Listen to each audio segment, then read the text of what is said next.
3. Okay, so I go record. Yeah. And then I've sent you a request. Yeah, good to go. Hello, you're all very welcome for another episode of this podcast.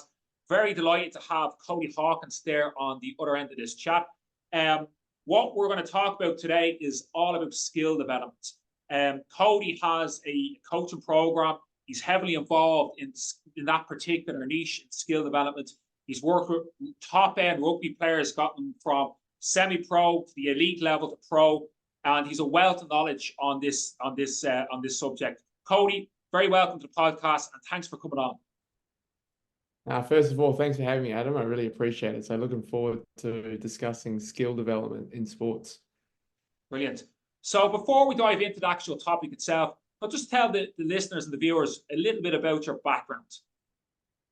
Yeah, so I'm originally from New Zealand, but left New Zealand at a young age and grew up in Sydney, Australia.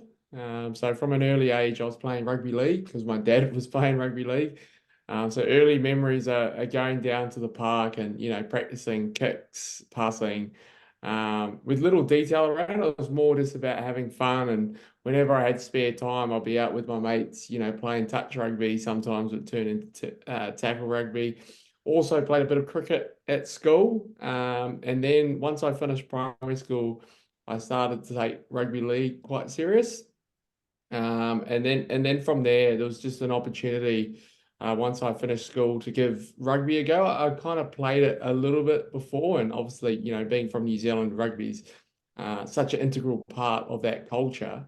But then with the opportunity to go to university, rugby was giving me that avenue to do that. So decided to play rugby union at Sydney University, and in that time, I played with, some guys that have gone on to play for the Wallabies, that being Will Skelton, Tolu Latu, Jake Gordon, and many more. So that was a really good experience, and I'll touch on that experience a bit more in terms of probably the lack of skill training. There was a big S&C emphasis, and from my time there, I'm definitely mentally stronger from it, but not much of a skill emphasis. But I'll go back to that later.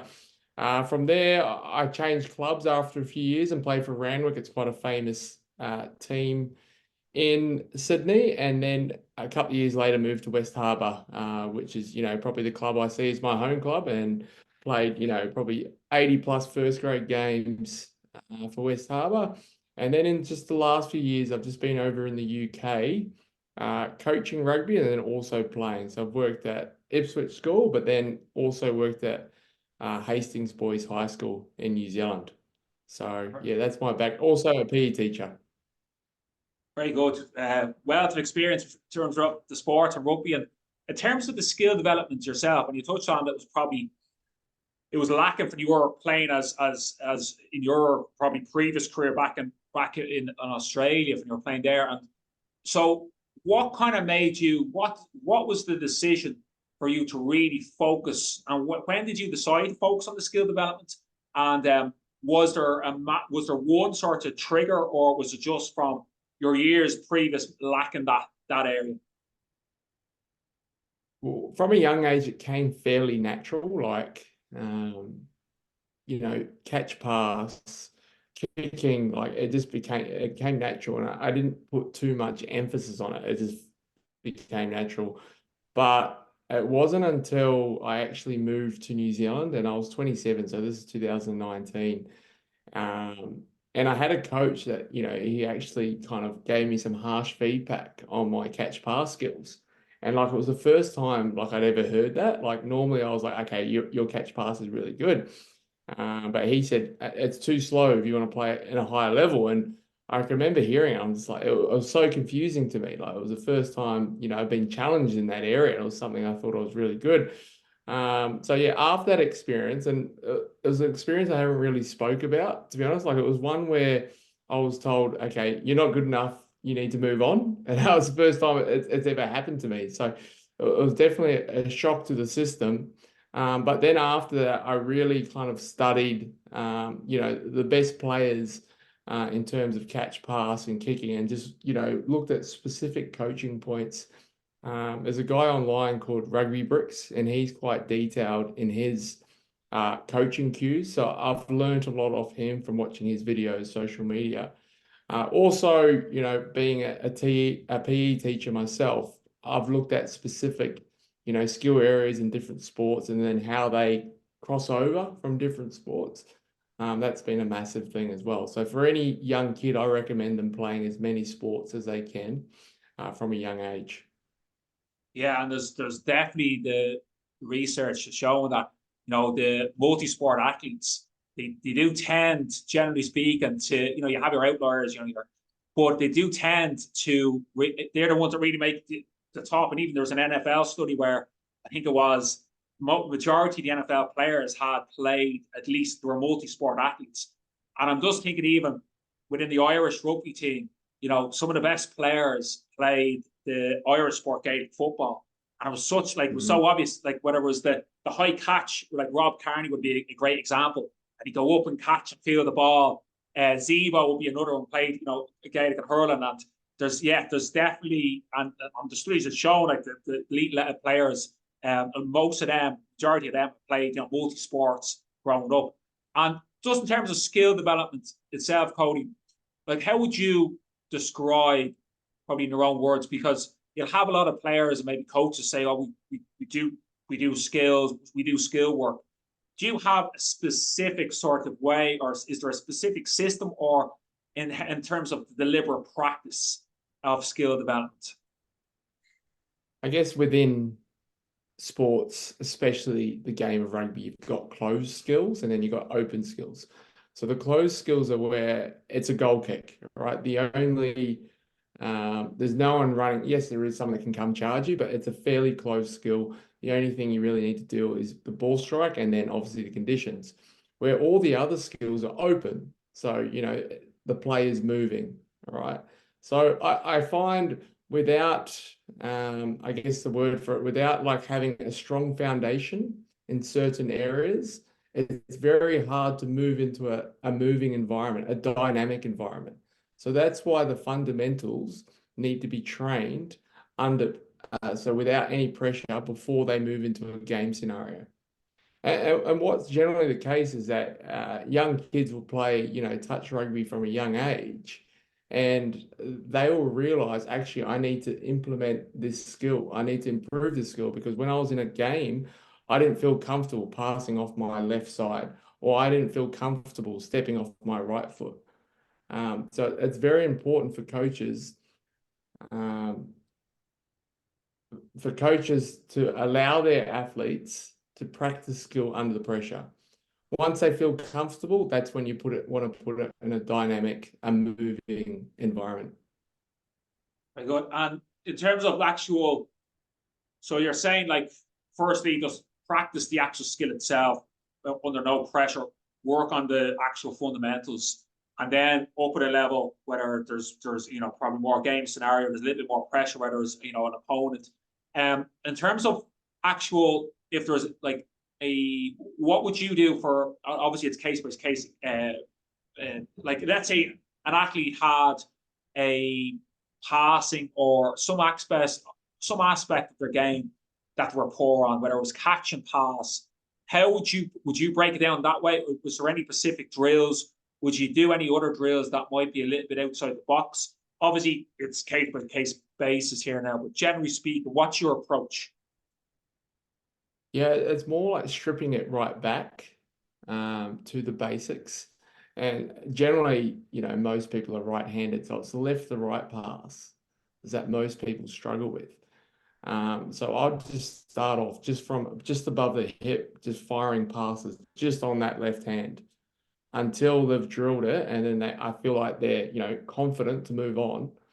And then you want to put it under pressure. But a skill that's not practiced much, and I can say this for rugby, is catching. So my experience in Mongolia, so obviously Mongolia is not much of a rugby nation, but when I was there, I was working with the international players, and their passing ability was really good. So whenever we'd start the session, we'd start off with stationary passing, and they were really good at the skill. But as soon as we took the skill into a game environment, okay, they were unable to catch the ball efficiently to then transfer it.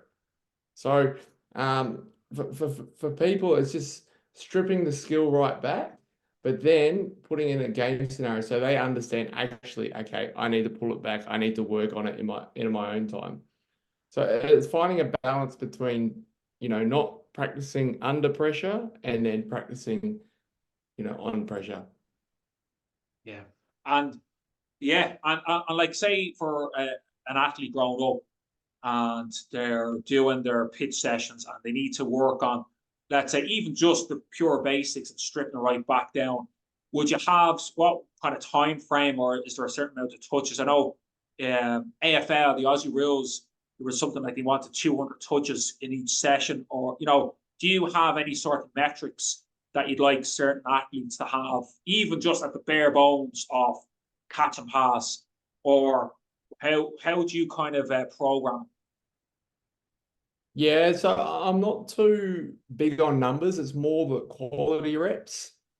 So a pet hate of me is going out to the rugby field and seeing players facing each other and just passing in any direction.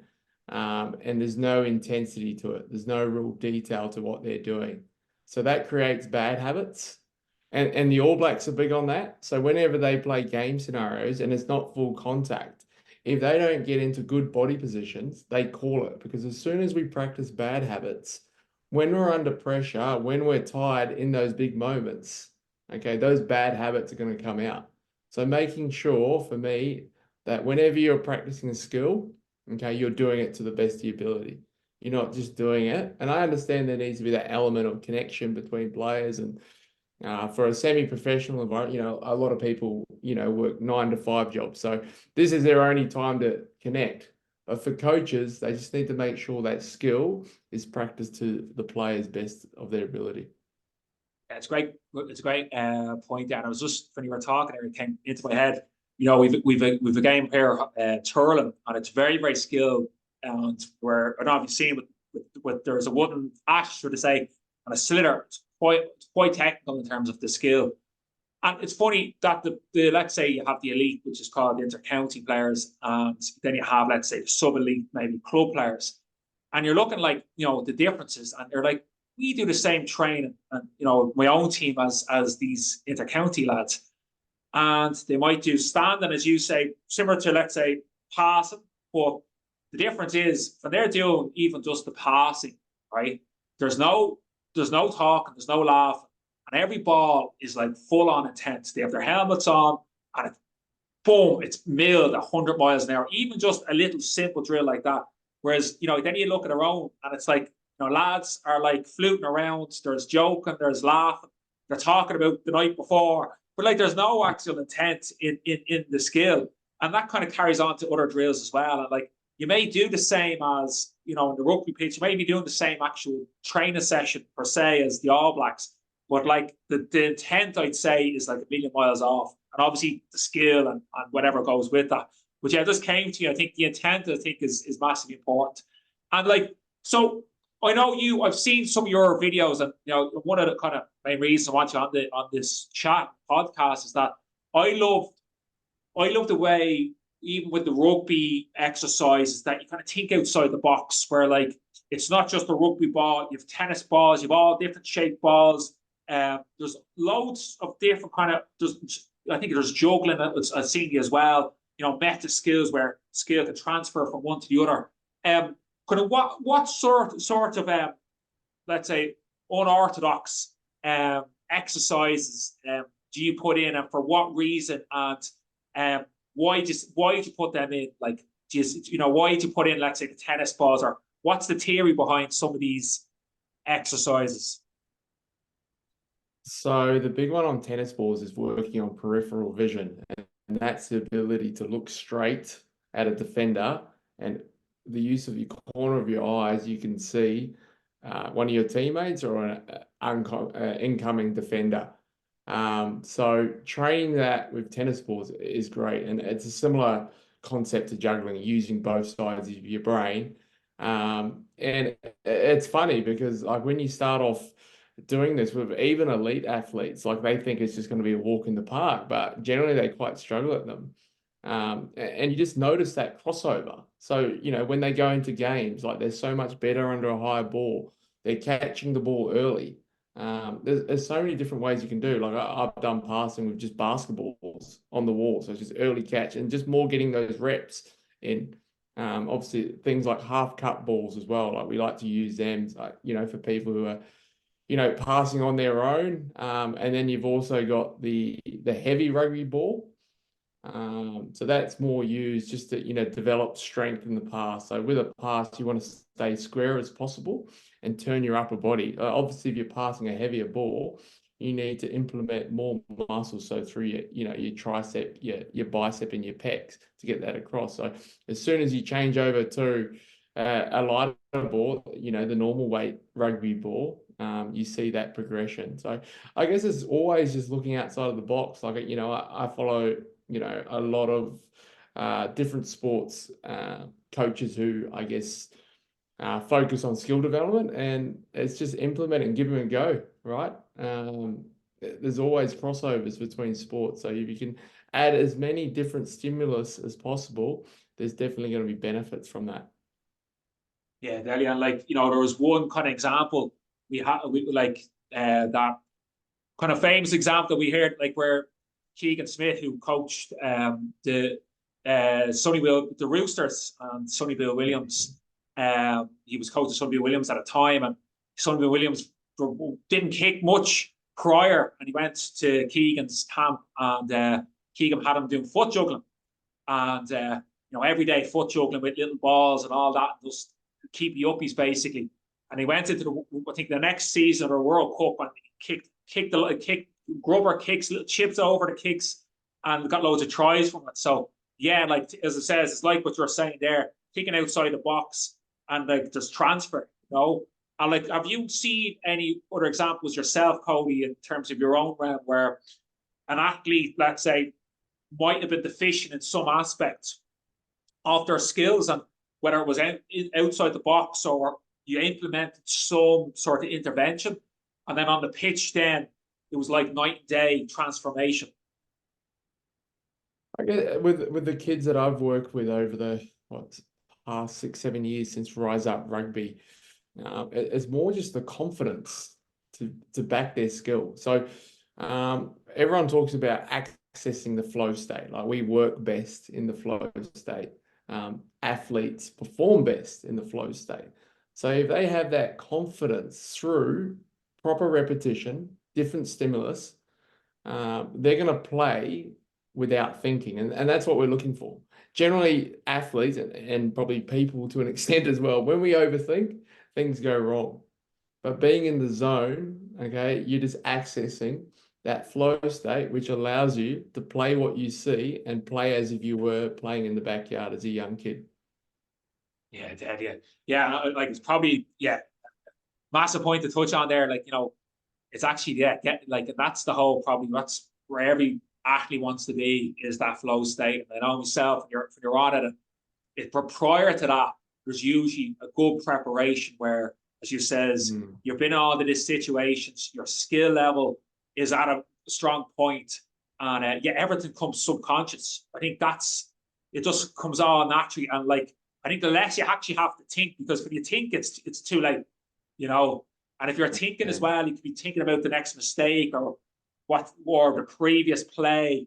But yeah, like to get to that state though, that takes, and there's all, I'm sure, look, you can explain this better to me, but there's these stages where you have to get in from, you know, beginner and move up, but the skill acquisition has to be at a super high level to access that sort of state. You know what I mean? Because otherwise, when you're learning a skill, it's all conscious, and it's conscious, right? So this hand goes here, I'm going to move my body here. You have to break it down, and it's boom, boom, step by step, and then you get, you know, better, more proficient with the skill, a little bit less of conscious, a little bit more.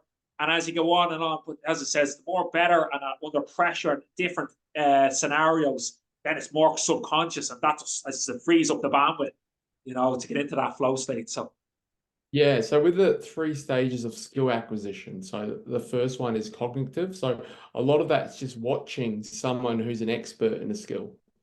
So a coach might, get one of the better athletes to perform a skill that they're quite good at. So that could be just watching. The next one is associative. So when the athlete actually tries the skill. And then the last one is autonomous. And autonomous is performing a skill without thinking. So that's where we want to get to. Brilliant. Yeah, I'm glad you were able to sum that up better than me there. That's why I have you on. It was great. Yeah, and in terms of actual, so we talked about, like, there's there's different transfers outside the box using different implements, the tennis balls. Do you have any practical ways? Because one kind of maybe pushback or some obstacle a coach might say is that they don't have the time. If you're an S&C coach, or if you're actual coach an actual team, do you have kind of any ways that you can kind of implement the skill development, or basic, whatever that skill development may be, without actually taking on too much extra time in the session, if that makes sense? Yeah, so when skills are practiced in moving environments, I make sure that the athletes are running 100%. So they're getting that speed element. And that's when you can team up with your S&C. Okay, so we've got a speed component to tick off this week on Tuesday, whatever it is. So we're going to integrate catch pass skills with it. So we're getting the best of both worlds. Because when we play these team sports, we're never just doing one thing at a time. We're, combining different fields. So we're combining, like, you might be making a tackle, but then there's also a technique element to it. And especially with these coaches, they don't have so much time. So we need to make sure we're combining both. Obviously, there's times where, you got to do your conditioning element, and obviously you're more knowledgeable than me in this area. But when I've spoken to S&C coaches around that, they said the main reason for, like, conditioning on its own is to track players. And it's pretty hard to track them in game environment, or skill practice or game environments, unless you have GPS. And it's probably easier for people to, I guess, bludge. But yeah, if we can play as many games, skill activities where we're still getting a S&C blowout, input, that's massive. But one thing I'm a big fan of, and I kind of come across it when I was playing in New Zealand, was supersetting your gym exercises with skill drills. So you might do a set of bench press, and from us, from the uncom background that we've both got, that could be use of dent. So the first minute, you complete 5 reps on the bench press, and then the next minute, you complete 10 passes on each side. So there's so many different ways you can implement it. But I think for coaches, just the timing, they need to, combine different elements of the game into one.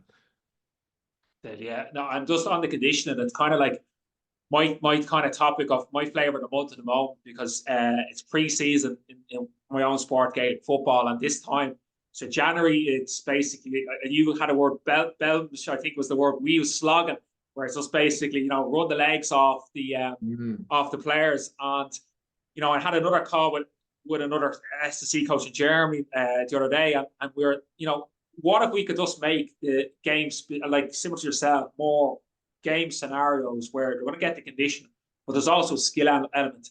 Yes. Why can't you incorporate both? Is kind of, whether it's small-sided games or even passing. Why does there have to be these blocks or runs where there's no intent from the players, there's overuse injuries, it doesn't have a lot of transfer to the actual game itself because the intensities are too low. So and we're just thinking, wouldn't it be a better approach of, we had speed in it, but just, actually just do more game scenarios, because you're getting to get the best of both worlds. Yeah. But yeah, 100%. There's been times where I've come back, I've started the season, so you got your pre-season games, and I've been super fit. So probably the main tests that rugby players do for conditioning is a Bronco. That's a 1.2K shuttle, and I remember I got 4:33, which is a pretty good time for me. And I remember playing that first game, and I didn't feel any fitter, to be honest. So yes, there's crossovers there, but you're not training that contact element as well. Yeah, 100%. And I like that the gym actually supersetting in with your sets, like, you know what I mean? So like, you know, I think New Zealand, I think they must sleep with a ball because, you know, I think they don't go anywhere without a ball. But yeah, I think the whole sort of probably team where I've kind of took out of this is like, you know, just the more kind of contacts you have with the ball, even at a fundamental level, make it, as you say, autonomous. And obviously that has to be a high pressure, high speeds. But I think the more, as it says, you can evolve and make that autonomous, the more you can get into that flow state, more confidence you can have on the pitch. And just finishing up, I know you have you just launched your online skill development program with Rise Up Rugby. Could you just touch on exactly what does that entail? Yeah, so I've got two programs. So they're online programs for participants to complete in their own time. So I've got a Catch Pass Expander program, which is for individuals. So you don't need anyone. So there's a big focus on the passing element, a grip strength, and then there's a trick shot to complete. It also involves juggling. So at the start of the program, there's a juggling test. So within 20 seconds, how many juggles can you get from one hand? There's a passing test, and then there's also a grip strength test. And then every 5 days, they check up and see how they're going. And then last week, I've just released a goal kicking program, which goes for 6 weeks. And the athletes have to complete 3 sessions per week. And similar to the Catch Pass Expander program, there's measurable tests at the start. So there's a goal kicking test, there's a kicking out of hand test, like a punt kick, and then there's a drop kick test. And then they measure their progress out of 6 weeks, and then they complete the same 3 tests. It was actually Keegan Smith that mentioned to me about like coming up with measurable tests for rugby. He said keep it fairly basic. So after a few months, I've come up with, as I said, the passing grip test, juggling test I've stole from Uncom. I'm not going to claim that, and also the kicking tests, which I find are good markers for players, especially when they're used to gym programs, you know, the testing. So it's worked really well. So also got a mentorship. And actually with that had our first group call today, and we had a professional player.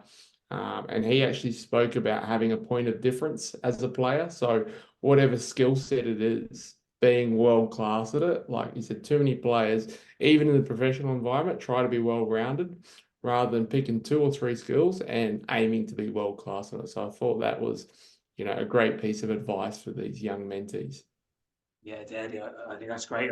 Just as I say, yeah, just focus on one and just be the expert on that skill and be known for that skill and try to be the jack of all trades. And I just seen on your kicking, even on some of your, definitely follow if you haven't already, Rise Up Rugby. It's a great page on actual skill development, in particular, obviously rugby. But there was a great one of your reels was really good about the kicking, and it was not just the actual the technical aspect; it was the mental and, you know, the 3 cues for actually, you know, just calm yourself down, focus on routine, and and enjoy it. I thought it was really, really good, really well explained. So yeah, great stuff, Kodie. Listen, really, really glad to enjoy that chat. Loads of great information, and I know you just mentioned your programs where you're very active on Instagram and Rise Up Rugby. Is there any other places people should follow you or reach out to you? Or yeah. So we've got a website, so that's riseuprugby.com, riseuprugby.com, and then we've also got TikTok, Facebook, and YouTube, but mostly on Instagram. Savage, brilliant stuff. Cheers, Kodie. Really enjoyed that, and thanks again for jumping on. I appreciate this, Adam. This has been great. Thank you very much. Cheers. All the best. Thank you.